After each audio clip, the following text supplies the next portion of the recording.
Měl by prostě být vřelý. Empatický. Je určitě všímavý. Starostlivý. Přátelský, společenský. Příjemně vystupuje. Stačí pohled, stačí malý úsměv, ale vím, že to je přesně pro mě. Umí se podívat druhým do očí. Je upřímnej. Trpělivý.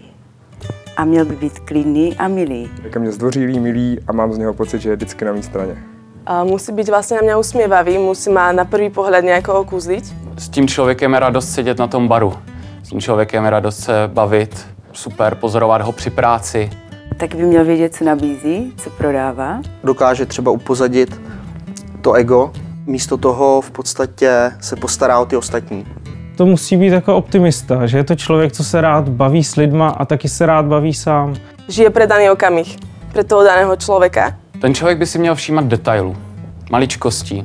Je přátelský, cítím se o něho jako kamaráda. Pamatuje si mě, jako, i když v podstatě jako jsme se viděli jednou v životě. No, ten člověk musí být trošku psycholog, jako musí vycítit náladu. Zajímá se, baví ho to a vlastně tam ani třeba pak ve finále nejdu kvůli tomu produktu, ale kvůli tomu člověku. Když to zní jak z nějakého románku, tak člověk to musí prostě mít ze srdce a musí to cítit.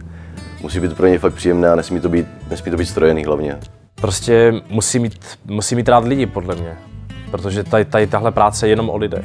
Tady to, o čem se bavíme, je zájem. To, když cítím, že má ať už barman, ať už číšník, když ke mně má zájem, tak se cítím hrozně fajn a nemusí to být nejlepší drink nebo nejlepší jídlo, ale vždycky se tam budu vracet, protože vím, že budu maximálně spokojený. Cítím se tam vítaný. Aby mal z toho taký zážitok, že na daný večer, dajme tomu, nezabudne a že si ho zapamätá do konce života.